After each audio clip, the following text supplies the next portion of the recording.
Assalamualaikum warahmatullahi ta'ala wabarakatuh. Juma Mubarak. Konting kalaman lang about sa itong tubig na Zamzam.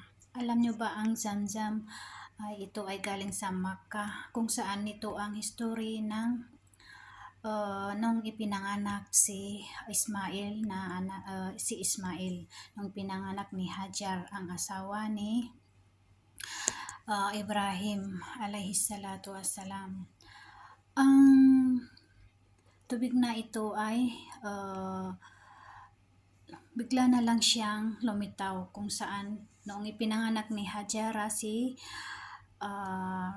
Ismail ay doon sa kanyang paanan, nung umiiyak yung bata ay doon lumabas yung tubig.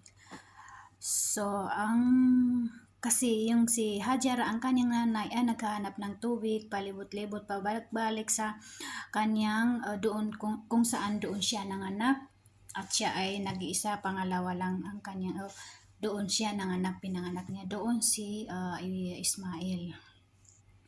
So doon siya dinala ni Ibrahim, kung saan walang katao-tao.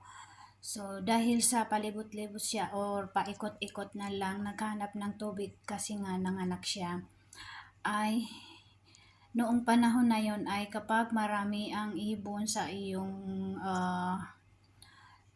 doon sa mga puno na yon, ay maraming ibon sa kanila doon sa itaas, doon sa mga puno, kung saan ang palatandaan daw doon kung saan maraming ibon ay may tubig sa baba.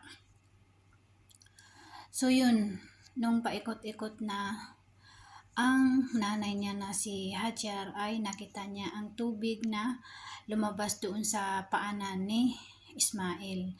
Ang tubig na yon ay itong tubig na Zamzam. Mashallah. Ito ay gamot daw. Ang tubig na ito, mashallah. Ito ay napakaganda, napakalinis, napaka-fresh. Dahil ang Allah ang nagbigay nito, na kung saan ay himala na doon lumabas sa paanan nung ipinanganak ni Hajar si Ismail alayhi salatu wassalam, ang anak nila ni Ibrahim. So yun lang, konting kalaman. Assalamualaikum, syukran.